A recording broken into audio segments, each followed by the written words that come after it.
ఒక ఇల్లు ఉన్నదంటే అది ఎవరో ఒకరికి సంబంధించినదే ఉంటది. ఒక వాహనం ఉన్నదంటే అది ఎవరో ఒకరికి సంబంధించినదే ఉంటది. ఒక వస్తువు ఉన్నదంటే అది ఎవరో ఒకరికి సంబంధించినదే ఉంటది.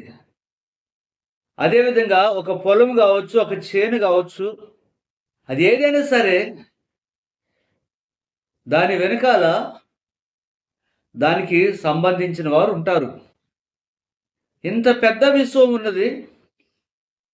ఈ పెద్ద విశ్వము వెనుక దీనికి సంబంధించిన ఆయన కూడా ఒక ఆయన ఉన్నాడు. ఒక ఇల్లు వెనుక, ఒక వాహనం వెనుక, ఒక పొలం వెనుక, ఒక వస్తువు వెనుక, ఒక చేను వెనుక దానికి సంబంధించిన వారు ఉన్నప్పుడు ఈ విశ్వమంతటిని కలుగజేసిన వారు ఒకరున్నారు. దానికి సంబంధించిన లేఖనములు ఈ సమయంలో పరిశుద్ధ గ్రంథంలో నేను మీకు చదివి వినిపిస్తాను. దయచేసి ప్రతి ఒక్కరు కూడా ఆలకించవలసిందిగా ప్రేమతో మనవి చేస్తున్నాను. ఏది కూడా తనంతటికి అది రాదు. దానంతటికి అదే నిర్మించబడదు. దానిని కలుగచేసిన వారు, దాన్ని కట్టుకున్న వారు, దాన్ని నిర్మించిన వారు, ఆ యొక్క భూమి కావచ్చు, అది వాహనం కావచ్చు, అది ఏదైనా కావచ్చు, దాని వెనుక ఎవరో ఒకరు ఉంటారు. ఈ పెద్ద విశ్వము వెనుక కూడా ఎవరో ఒకరు ఉన్నారు. అదెవరు అనేది ఈ సమయంలో నేను కొన్ని పరిశుద్ధ గ్రంథంలోని రెఫరెన్స్‌లు మీకు చూపిస్తాను. ఇది ప్రసంగం కాదు. దయచేసి ప్రతి ఒక్కరు కూడా ఆ రెఫరెన్స్‌లో ఉన్నటువంటి ఆ వాక్యం యొక్క అర్థములు తెలుసుకొని మీ యొక్క స్పందన తెలియజేయవలసినదిగా కోరుచున్నాము. మీరు విన్న తర్వాత, మీరు చూసిన తర్వాత అనేకులకు వీడియోని షేర్ చేయవలసిందిగా ప్రేమతో మనవి చేస్తున్నాం. ఇర్మీయా గ్రంథము 10వ అధ్యాయము 12, 13 వచనములు. ఆయన తన బలము చేత భూమిని సృష్టించెను, తన జ్ఞానము చేత ప్రపంచమును స్థాపించెను, తన ప్రజ్ఞ చేత ఆకాశమును విశాలపరచెను. ఆయన ఆజ్ఞ ఇయ్యగా జలరాశులు ఆకాశ మండలములో పుట్టును. భూమి అంతా భాగములలో నుండి ఆయన ఆవిరి ఎక్కచేయును. వర్షము కలుగునట్లుగా ఆయన మెరుపులు పుట్టించును. తన ధనాగారములలో నుండి గాలిని రావించును. 18వ కీర్తన 8 నుండి 12 వచనములు. ఆయన నాసికారంధ్రముల నుండి పొగ పుట్టెను, ఆయన నోట నుండి అగ్ని వచ్చి దహించెను. నిప్పు కణములు రాజబెట్టెను, మేఘములను వంచి ఆయన వచ్చెను. ఆయన పాదముల క్రింద గాఢాంధకారము కమ్మి ఉండెను. కెరూబుల మీద ఎక్కి ఆయన ఎగిరి వచ్చెను, గాలి రెక్కల మీద ప్రత్యక్షమాయెను. గుడారము వలె అంధకారము తన చుట్టూ వ్యాపింపజేసెను. జలాంధకారమును ఆకాశ మేఘములను తనకు మాటుగా చేసుకొనెను. ఆయన సన్నిధి కాంతిలో నుండి మేఘములను, వడగండ్లను, మండుచున్న నిప్పులను దాటిపోయెను. 33వ కీర్తన 6, 7 వచనములు. యెహోవా వాక్కు చేత ఆకాశములు కలిగెను, ఆయన నోటి ఊపిరి చేత వాటి సర్వసమూహము కలిగెను. సముద్ర జలములను రాశిగా కూర్చువాడు ఆయనే, అగాధ జలములను కొట్లలో కూర్చువాడు ఆయనే. యోబు గ్రంథము 9వ అధ్యాయము 5వ వచనము నుండి 9 వచనముల వరకు. వాటికి తెలియకుండా పర్వతములను తీసివేయవాడు ఆయనే, ఉగ్రత కలిగి వాటిని బోర్ల దోయేవాడు ఆయనే. భూమిని దాని స్థలములో నుండి కదిలించువాడు ఆయనే. దాని స్తంభములు అదరజేయవాడు ఆయనే. ఉదయింపవద్దని ఆయన సూర్యునికి ఆజ్ఞాపింపగా అతడు ఉదయింపడు. ఆయన నక్షత్రములను మరుగుపరచును. ఆయన ఒక్కడే ఆకాశ మండలమును విశాలపరచువాడు. సముద్ర తరంగముల మీద ఆయన నడుచుచున్నాడు. ఆయన స్వాతి, మృగశీర్షము, కృత్తిక అను వాటిని దక్షిణ నక్షత్ర రాశులను చేసినవాడు. మరియు యోబు గ్రంథములోనే 38, 39 అధ్యాయములలో దేవుడు యోబును ఇలాగూ ప్రశ్నించుచున్నాడు. యోబు గ్రంథము 38, 4వ వచనం నుండి 11వ వచనం వరకు.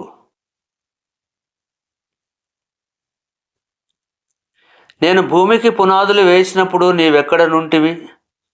నీకు వివేకము కలిగి ఉన్నడలా చెప్పుము. నీకు తెలిసినడలా దానికి పరిమాణము నియమించిన వాడెవడో చెప్పుము. దాని మీద పరిమాణపు కొల వేసిన వాడెవడో చెప్పుము. దాని స్తంభముల పాదులు దేనితో కట్టబడినవో చెప్పుము. ఉదయ నక్షత్రములు ఏకముగా కూడి పాడినప్పుడు, దేవదూతలందరూ ఆనందించి జయధ్వనులు చేసినప్పుడు దాని మూలరాతిని వేసిన వాడెవడు? సముద్రము దాని గర్భము నుండి పొర్లిరాగా తలుపుల చేత దానిని మూసిన వాడెవడు? నేను మేఘమును దానికి వస్త్రముగాను, గాఢాంధకారమును దానికి పొత్తిగుడ్డగాను వేసినప్పుడు నీవు ఉంటివా? దానికి సరిహద్దు నియమించి దానికి అడ్డగడియలను తలుపులను పెట్టించినప్పుడు నీవు ఇంతవరకే గాని మరి దగ్గరకు రాకూడదనియు, ఇక్కడనే నీ తరంగముల పొంగు అణపబడుననియు నేను చెప్పినప్పుడు నీ ఉంటివా? కీర్తన 147, 4, 8, 9 వచనములు. అదేవిధంగా 15వ వచనం నుండి 17 వరకు. నక్షత్రముల సంఖ్యను ఆయన నియమించి ఉన్నాడు. వాటికన్నిటికీ పేర్లు పెట్టుచున్నాడు. ఆయన ఆకాశమును మేఘములతో కప్పువాడు. భూమి కొరకు వర్షము సిద్ధపరచువాడు. పర్వతముల మీద గడ్డి మొలిపించువాడు. పశువులకును అరచుచుండు పిల్ల కాకులకును ఆయన ఆహారం ఇచ్చువాడు. భూమికి ఆజ్ఞ నిచ్చువాడు ఆయనే. ఆయన వాక్యము బహువేగముగా పరుగెత్తును. గొర్రెబొచ్చు వంటి హిమము కురిపించువాడు ఆయనే. బూడిద వంటి మంచు కణములు చల్లువాడు ఆయనే. ముక్కలు ముక్కలుగా వడగండ్లు విసరువాడు ఆయనే. ఆయన పుట్టించు చలికి ఎవరు నిలువగలరు?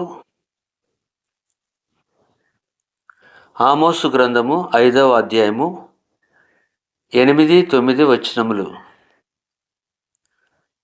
ఆయన సప్తఋషి నక్షత్రములను, మృగశీర్ష నక్షత్రమును సృష్టించినవాడు. కారు చీకటిని ఉదయముగా మార్చువాడు. పగటిని రాత్రి చీకటి వలె మార్పు చేయవాడు.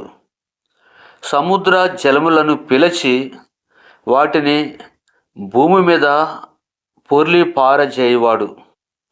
ఆయన పేరు యెహోవా.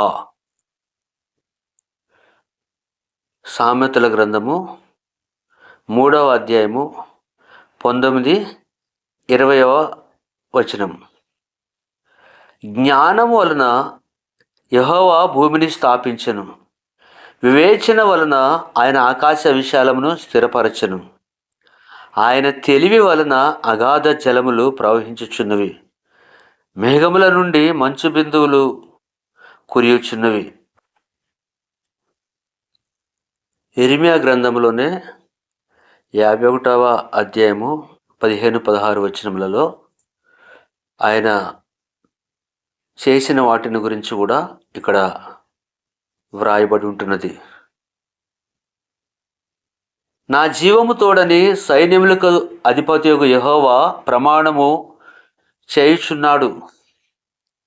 ఆయన తన బలము చేత భూమిని సృష్టించెను, తన జ్ఞానము చేత ప్రపంచమును స్థాపించెను, తన ప్రజ్ఞ చేత ఆకాశమును విశాలపరచెను. ఆయన ఆజ్ఞ ఇయ్యగా జలరాశులు ఆకాశ మండలములో పుట్టును. భూమి అంతా భాగములలో నుండి ఆయన ఆవిరి ఎక్కచేయును. వర్షము కలుగునట్లుగా ఆయన మెరుపులు పుట్టించును. తన ధనాగారములలో నుండి గాలిని రావించును. ప్రియమైన సహోదరుడా, సహోదరి, ఆదికాండము 1వ అధ్యాయము 2వ అధ్యాయాలలో సృష్టి యొక్క క్రమము, దేవుడు మానవుని ఎలాగూ కలుగచేశాడో అన్నీ కూడా అక్కడ వ్రాయబడి ఉన్నవి. ఈలాగున ప్రభువే సమస్తమును కలుగు చేసినాడని ప్రతి ఒక్కరు కూడా తెలుసుకొనవలసినదిగా మనవి చేస్తున్నాను. ఈ మాటలు మీకు ఆశీర్వాదకరంగా ఉన్నవని నమ్ముచున్నాము. ఈ వాక్యం ద్వారా కొన్ని విషయాలు మీరు తెలుసుకొని ఉన్నారని నమ్ముచున్నాము. తన బలము చేత భూమిని సృష్టించెను, తన జ్ఞానము చేత ప్రపంచమును స్థాపించెను, తన ప్రజ్ఞ చేత ఆకాశమును విశాలపరచెను, తన ఆజ్ఞతో జలరాశులు ఆకాశ మండలములో పుట్టుడు. మా విమోచకుడు బలవంతుడు, మా విమోచకుడు పరిశుద్ధుడు, మా విమోచకుడు పరిశుద్ధుడు, ఆ విమోచకుడు పరిశుద్ధుడు.